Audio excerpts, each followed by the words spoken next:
오늘 저는 시대를 향한 목소리, 그런 제목입니다. 이 시대를 향한 하나님의 목소리는 과연 에레미야를 통해 들려주는 하나님의 목소리, 시대를 향한 목소리입니다. 체코의 속담에 이런 속담이 있다고 합니다.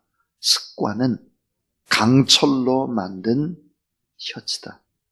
한 번 입으면 벗을 수가 없다 그랬습니다. 이게 무슨 말일까? 습관은 강철로 만든 셔츠다. 한 번 입으면 벗을 수 없다. 한 번 형성된 습관이라는 것이 얼마나 중요하냐 하는 것입니다. 이 습관은 강철 셔츠와 같아서 벗어내기가 힘이 들다. 이미 형성된 습관을 온전하게 바꾼다라고 하는 것은 이렇게 어렵다 하는 것입니다. 우리 개혁자 마틴 루터가 세례는 한 번 받는 것으로 끝나는 것이 아니라 매일매일 세례를 받아야 된다 그러면서 매일 매순간 성령의 인도 따라서 옛 사람은 죽고 그리스도가 다시 살아난 삶을 살아야 한다.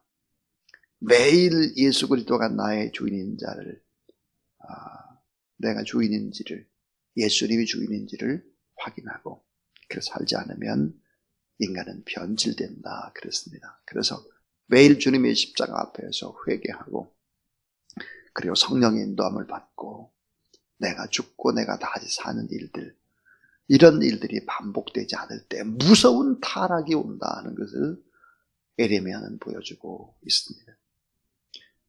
강철 셔츠 같은 도저히 습관을 벗어나지 못하는 그런 백성들, 유다의 백성들이 바벨론의 포로로 끌려가서도 잘 변하지 않고 오히려 예루살렘에 남아있는 사람은 더 분열하고 타락을 하는 이런 모습을 보면서 잘못된 습관이라고 하는 것이 얼마나 무서우냐 하는 얘기죠. 자, 에레미야에 관한 이야기를 좀 하고 오늘 본문의 말씀을 증거하는 것이 훨씬 더 좋을 것 같습니다. 자, 에레미야가 태어날 때 그 무렵에는 조국 유다 왕국은 어떤 상황이었을까? 북쪽에는 강한 바벨론이 있었고 남쪽에는 또 애굽이 있었죠. 그 틈 사이에 막강한 강대국들의 파워게임 한가운데 허덕거리는 작은 나라였습니다. 거기에다가 국가의 정치적인 권력을 가진 자는 리더십의 부재로 혼란을 겪게 되죠. 서서히 나라가 침몰해가고 있는, 하나님께 불순종해서 조국이 망해가는 운명, 이런 것들을 다 경험해왔던 에레미야입니다. 그런데 이 에레미야는 이사야보다 100년 정도 늦게 역사의 무대에 나타납니다. 그러니까 이 이사야와 느헤미야라는 이 거대한 선지자들 그 사이에는 약 30년간의 하나님이 전혀 말씀을 주지 않는 침묵의 시간이 흐릅니다. 자, 왜 하나님이 침묵할까? 온갖 거짓 선지자들이 들끓는 거예요. 그리고 권력자들의 비유를 맞추고 거짓 평화를 예언하고 잘 될 것이다, 곧 뭐가 올 것이다, 거짓 성장을 예언하고 사람들을 현혹시키는 시기에 태어납니다. 그러니까 영적 암흑기의 끝자락에 에레미야가 태어나는 것이죠. 영적 암흑기의 끝자락에 태어난다. 이 에레미야는 에스겔처럼 제사장 가문에서 태어납니다. 그러니까 최고의 엘리트입니다. 최고의 엘리트였다. 특급 엘리트였다. 그런 약 40년간 사역을 계속했고 5명이나 되는 유다 왕들의 통치 기간 동안 활약을 합니다. 자, 에레미야는 과연 누구였을까? 많이 고독했던 선지자입니다. 많이 고독했죠. 많은 외로움과 고통과 박해 속에 살아야 했던 사명자였고 시대를 향한 고독한 하나님의 목소리였습니다. 하나님께서 에레미야에게 결혼도 하지 말아라, 가족도 가지지 말아라. 잔치집 사람들이 많이 모이는 기쁜 자리에는 절대로 가지 말아라. 얼마나 많이 고독했을까 선지자가. 또 에레미야는 누구였을까? 하나님 앞에서 통곡하는 눈물의 선지자였습니다. 통곡했다. 왜요? 하나님의 말씀을 들었기 때문입니다. 또 조국의 운명을 바라봤기 때문이죠. 많은 백성들은 바벨론으로 끌려가고 예루살렘의 남은 백성은 더 타락하고 분열할 것을 알았습니다. 자, 어둠의 시대에 하나님의 사람으로 산다는 것은 얼마나 어려울까? 이 혼란한 시대에 하나님의 사람으로 살아가는 것은 참 쉬운 일이 아니고, 또 이 시대에 많이 참고 또 견뎌내고 그러면서도 섬기고 살아간다고 하는 기독교인으로 살아간다는 것이 쉽지 않은 시대죠.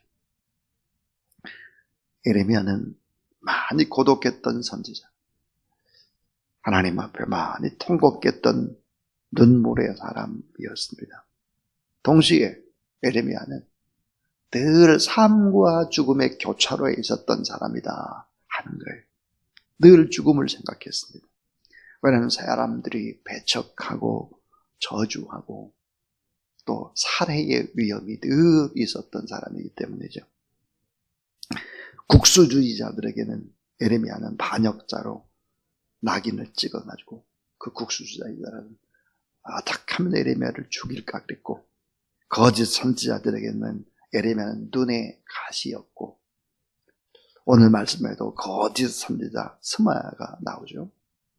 그래가지고 바벨론에서 예루살렘에 있는 모든 제사장들과 대제사장들 모든 백성에 대해 에레미야가 미친 자다, 미친 자, 거짓 선지자다, 목에다가 나무고랑을 채우고 쇠고랑을 채워라 이렇게 편지하고 있습니다. 그 얼마나 늘 삶과 죽음의 교차로에서 서 있었던, 늘 죽음을 생각했던 사람이다 하는 것이죠. 동시에 에레미야는 누구였을까? 그는 참 사랑의 사람이었습니다. 사랑의 사람. 조국을 사랑하고 또 특별히 하나님을 사랑하고 하나님의 말씀을 사랑하고, 그래서 하나님의 그 뜻을 이미 알고 있었습니다. 하나님의 뜻은 심판이 아니다. 하나님의 목적은 심판이 아니라 구원이고 평강이고 자유를 주는 것이고 오히려 그 놀라운 축복을 더하는 것이다. 이것이 하나님의 뜻이다 하는 것을 알았습니다. 또 에레미야는 누굴까? 골수에 사무치는 불을 가진 선지자였다. 하나님의 말씀을 전가하지 않으면 참 골수가 막 불이 터지는 것 같고 그렇게 했던 말씀의 선지자였다. 그러니까 어렵고 힘들어도 도망가서는 안 되고 끝까지 사명의 길을 걸어갔던 그런 하나님의 목소리였다 하는 것입니다. 자, 오늘 이 본문의 말씀 속에서 우리가 꼭 생각해야 될 세 가지를 한번 생각해 보도록 하겠습니다. 자, 첫 번째입니다. 첫 번째는 거짓 선지자들이 일어난다 하는 것입니다. 자, 거짓 선지자들이 일어나기 때문에 이상하게 생각하지 말아라 하는 것이죠. 예수님께서 마지막 때가 되면 거짓 선지자가 일어날 것이고 불법이 성할 것이다 그랬습니다. 자, 오늘 말씀에도 스마야가 편지하는 내용이죠. 이 스마야, 잘못된 열정을 가지고 잘못된 예언을 하고 권력자들 곁에서 그 권력자들을 죽여 세우는 것입니다. 자, 에레미야는 미친 자고 거짓 예언자라. 그러니까 엄벌에 처하지 않으면 안 된다 하는 것이죠. 이런 거짓 선지자가 일어나는 것을 이상하게 생각하지 말아라 하는 것입니다. 자, 오늘 25절 말씀을 보시면 25절에 이렇게 돼 있죠. 만군의 여호와 이스라엘의 하나님께서 이와 같이 말씀하여 이르시되 내가 네 이름으로 예루살렘에 있는 모든 백성과 제사장 마세야의 아들 스바냐와 모든 제사장들에게 글을 보내 이르기를 그랬습니다. 26절에 보니까 자, 미친 자, 선지한 도를 타는 자, 막 이런 얘기를 써서 다 보내고 있습니다. 참 그럴듯해 보이죠? 그럴듯해 보이고 현실에 맞는 얘기고 그런다고 할지라도 이들은 다 뭘까요? 거짓입니다. 거짓과 모략이죠. 많은 지지자들을 앞세우고 여론을 앞세우고 언론을 앞세우고 또 권력과 힘을 입어서 이런 것들이 여러분 다 진리는 아닙니다. 우리는 늘 생각을 해야 합니다. 거짓 선지자들이 일어나는 것이 당연하다 하는 거죠.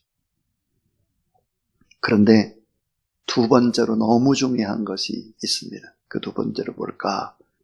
따라서 하나님의 심판을 믿으라. 네, 하나님의 심판을 믿으라. 하나님의 보응을 믿으라. 무슨 얘기일까? 거짓 선지자들은 전부 다 심판을 받았습니다 하는 거예요. 전부 다 받았어요. 예레미야서에 나오는 거짓 선지자들의 이름이 쫙 나오죠. 스바홀을 또 뭐 하나냐, 스마야, 아합, 시드기야 막 이런 사람들 쭉 다 나오는데요. 이런 사람들의 특징이 뭘까? 전부 다 거짓 예언을 했기 때문에 다 결국 심판을 받았다는 거예요. 심판을. 그럼 심판을 어떻게 받았을까 하는 거예요. 자, 이제 바스볼 같은 경우는 이래요. 악행을 저지르기를 자, 에레미야를 막 때리기도 하고 목에 씌우는 고랑으로 채우고 거짓 예언을 했을 뿐만 아니라 근데 그의 가족들이 모두 다 바벨론으로 끌려가서 화형을 당합니다. 다 죽습니다. 자녀가 잘 못 돼요. 이게 가족들이 다 죽어요. 공통적인 겁니다. 이게 심판이. 또 하나 하나냐 같은 경우는 하나님이 바벨론 왕의 멍에를 꺾으셨다. 그래 거짓 예언을 했어요. 여호야긴 왕과 유다의 포로 성전의 모든 기후가 2년 안에 다시 돌아온다. 그러니까 걱정하지 말라. 다 끝났다. 거짓 예언을 했어요. 어떻게 됐을까? 이 하나냐가 거짓 예언을 하고 2달 만에 죽습니다. 예레미야 28장에 보면. 또 스마야 그랬습니다. 스마야. 오늘 본문에 나온 스마야는 어땠을까? 자기 이름으로 막 예루살렘에 있는 모든 백성과 제사장들 막 그들에게 거짓으로 에레미야를 처벌하라 막 죽여라 막 이렇게 했잖아요. 어떻게 됐을까? 스마야의 복된 일을 스마야는 하나님의 복된 일을 보지 못하고 그의 자손들을 모두 다 죽습니다. 어제 나왔던 아합과 시드기야. 여러분 어제 나왔던 아합과 시드기야가 어제 이제 백목사님이 설교를 하셨죠. 이 아합과 시드기야는 우리가 알고 있는 왕이 아니에요. 북이스라엘의 가장 악한 왕과 같은 이름 아합. 남유다의 가장 악한 왕의 이름 시드기야. 그런데 이 예레미야에 나오는 아합과 시드기야는 거짓 예언자입니다. 거짓 예언자. 다른 이름이에요. 동명이인이죠. 이들은 어떻게 예언했을까? 바벨론이 곧 망할 거나 이거예요. 유다 백성이 빠른 시일 안에 다시 예루살렘으로 돌아올 것이다. 그랬죠. 어떻게 됐을까? 이들은 아합과 시드기야는 어떻게 됐을까요? 바벨론에서 화양을 당합니다. 그리고 바벨론에 거주하는 유다 백성들로부터 모두 다 저주를 받죠. 그러니까 거짓 예언자들은 하나님이 빠짐없이 심판을 한다 하는 거예요. 특별히 그 가족들 다. 참 이게 무서운 얘기죠. 내가 하나님 앞에 잘못 살게 되면 어떤 일이 벌어지나. 나의 가족들이 고통을 받는 거예요. 나는 물론이고. 하나님은 어떤 분일까? 심판하세요. 하나님은 어떤 분일까? 보응하신다는 보응. 신앙생활하면서 하나님께서 모든 것을 다 알고 계시고 보고 계시고 보응하신다라고 하는 이런 확신을 가지고 신앙생활을 해야지, 이런 신앙생활을 걸렁걸렁 그냥 하나님이 다 용서해 주시고 또 하나님이 크신 하나님이 넉넉하게 받아주시겠지, 이런 생각만 자꾸 해서는 안 되는 거예요. 자, 그 다음에 세 번째 이야기입니다. 세 번째는 따라하세요. 진리 앞에서 담대히 행하라. 네, 진리 앞에서 담대히 행하라. 진리 앞에서. 진리 앞에서 우선순위를 지켜라는 거예요. 우선순위. 이 사람들은 코로나 바이러스를 두려워합니다. 병과 전염병을 너무 두려워하죠.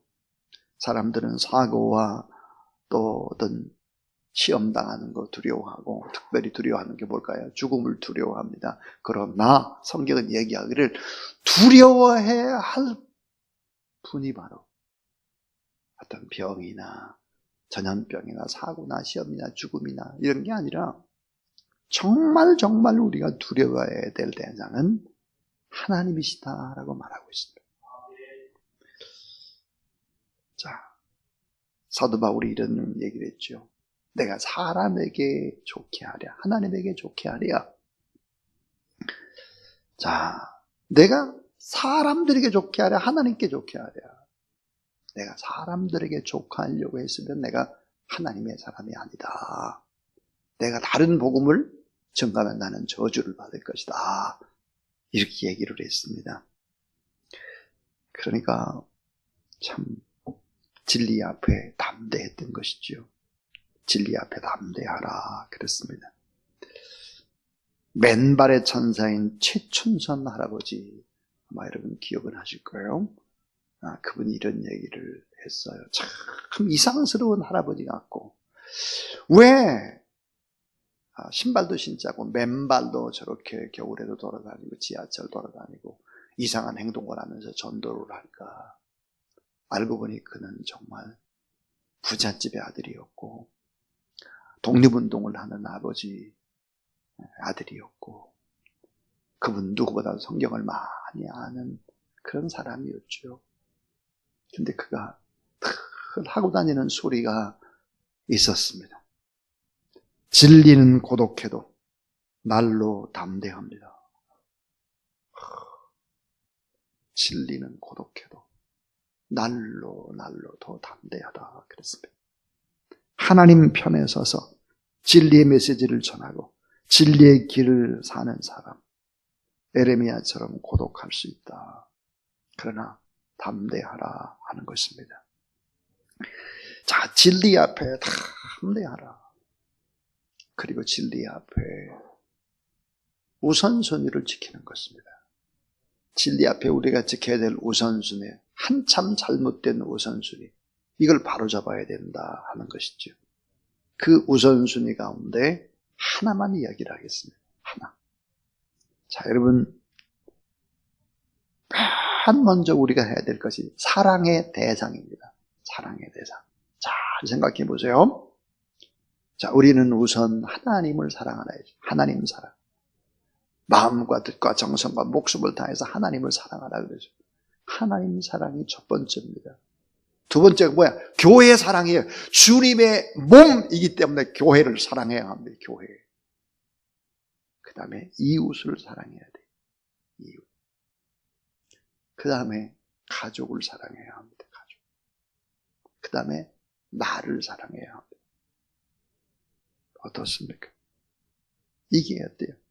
우선순위예요. 이게 진리 앞에 우선순위. 하나님을 사랑하고 주의 피값으로 산 주님의 몸인 교회를 사랑하고, 그리고 이웃들을 사랑하고. 여러분, 이웃을 사랑하는 것이 얼마나 중요합니까? 교회라고 하는 것이 복음을 증가하고 막 하나님의 살아계심과 하나님의 능력과 이것만 전해서는 안 되는 거예요. 교회가 뭐예요? 공공성의 회복. 주변의 사람들을 정말 책임 있게 사랑하는 일들을 하지 않으면 교회는 잘못되어지는 거예요. 이웃 사랑. 그 다음에 어때요? 가족 사랑입니다. 그 다음에 나를 사랑하는 거예요. 근데 이게 거꾸로잖아요. 거꾸로. 전부 다 내가 우선이야. 내 감정이 우선이고 내가 기분이 나쁘면 다른 사람 전부 다 나빠야 돼? 내가 우선이에요. 내 가족. 아유, 이거 어리석은 사람들이지. 나, 가족, 이웃, 또 주님의 오면 교회. 우선순위에서 멀어져요. 하나님의 사랑, 형식적이에요. 이게 여러분 잘못돼도 한참 잘못되는 거죠, 이게. 신앙생활을 어떻게 해야 되겠나? 진리가 어떻게 담대해질 수 있겠나? 이거예요. 반대로 지금 흘러가고 있는데, 반대로. 진리 앞에 담대할 수 없습니다. 제가 한 가지만 얘기했습니다. 한 가지. 오늘 우리는 누구인가를 잘 생각해야 합니다. 교회는 복음을 위해 생명을 걸어야 됩니다. 맞아요. 그러나 교회는 잊어버리지 말아야 되는 것이 이 지역 사회를 무한 책임지는 교회의 공공성의 역할들을 감당하지 못하면 절대로 안 되는 거예요. 절대로. 두 가지가 다 중요한 것입니다. 저는 이제 결론을 맺으려고 합니다. 시대를 향한 목소리, 그래서요, 에레미야가 누구였는가 개괄적으로 이렇게 살펴보았습니다. 자, 오늘 본문의 말씀은 거짓 선지자들이 일어난다, 이상하게 여기지 말아라. 또 하나는 틀림없이 하나님은 심판한다, 하나님의 보응을 믿어라, 하나님에다 sem한다. 그랬고 진리 앞에 담대히 행하라. 우선순위를 좀 지켜라. 우선순위를. 그 우선순위가 무엇이겠나? 조금 전에 했던 이야기입니다. 자, 에스겔서를 읽어보면 에스겔은 그런 얘기를 하고 있습니다. 유다 백성들이 바벨론의 포로로 끌려왔는데 우리는 포로가 아니다. 포로가 아니고 노예가 아니라는 거예요. 한번 생각해 보세요. 어떻게 노예고 포로라면은 막 금은부치라든지 막 성전 지을 거 뭐 이런 걸 잔뜩 지어가지고 고국으로 돌아가게 하겠어요? 에스겔은 그렇게 이야기합니다. 우리는 종이나 포로가 아니다. 우리는 훈련받는 병사다. 70년 포로라고 하는 것이 훈련받는 병사로서의 이런 코스다, 코스. 훈련 잘 되면 다시 돌아간다. 여러분, 그렇습니다. 코로나19라든지 태풍이라든지 이런 모든 것들 무엇일까? 저는 그렇게 받아들입니다. 이게 훈련이다. 나는 십자가의 군병 병사다. 이 훈련의 과정을 잘 더 신실하게 우선순위를 지키면서 맞춰가면 하나님이 회복하실 것이다 라고 하는 확신을 가지고 있습니다. 오늘 우리는 포로가 아니고 종이 아니고 바로 십자가의 군병으로 훈련하는 사람이다. 이런 생각을 가지고 언제나 우선순위를 잘 지켜가면서 믿음으로 살아가야 합니다. 오늘 이 에레미야의 그 시대적인 상황을 우리는 잘 생각해 보아야 합니다. 자, 북쪽에 북이스라엘, 남유다. 북이스라엘, 남유다가 있고 북쪽에는 바벨론이 있어요. 바벨론을 여러분 한번 중국이라고 생각을 해보세요. 애굽을 일본이라고 생각해 보세요. 그 틈 사이에 우리가 있는 거죠. 거대한 강대국 사이에 연약한 우리가 있습니다. 하나님이 이 연약한 민족을 훈련해서 제사장 나라를 삼으려고 합니다. 오늘 우리가 하나님 앞에 파송받은 그런 천국의 사람들이다. 선지자나 이런 생각을 가지고 또 십자가의 군병이다. 이런 생각을 가지고 잘 훈련해 나가는 저와 여러분 우리 모두 다 될 수 있기를 주님의 이름으로 축원합니다. 하나님 감사합니다. 진리는 날로 담대해진다 했습니다. 오늘 우리가 반듯한 우선순위를 지키며 또 이 시대의 상황 속에 함몰되지 않고 믿음의 거룩한 순례길을 걸어가는 훈련된 하나님의 사람들이 되도록 도와주시고 이 시대의 목소리가 되어 많은 영혼들을 살려내는 하나님의 사람들, 하나님의 일꾼들 되도록 도와주시옵소서. 예수 그리스도 이름으로 기도를 드리면서 구주 예수 그리스도의 무한하신 은혜와 놀라우신 우리 하나님 아버지의 사랑과 성령의 능력과 권능의 거룩한 기름 부으심이 오늘 이 새벽도 어김없이 이 자리에서 또 삶의 처소에서 하나님 앞에 예배드리고 하나님의 말씀을 받고 시대의 목소리로 살아가길 원하는 하나님의 귀한 종들 머리 위에 이제로부터 영원토록 함께 하옵시기를 간절히 축원하옵나이다. 아멘.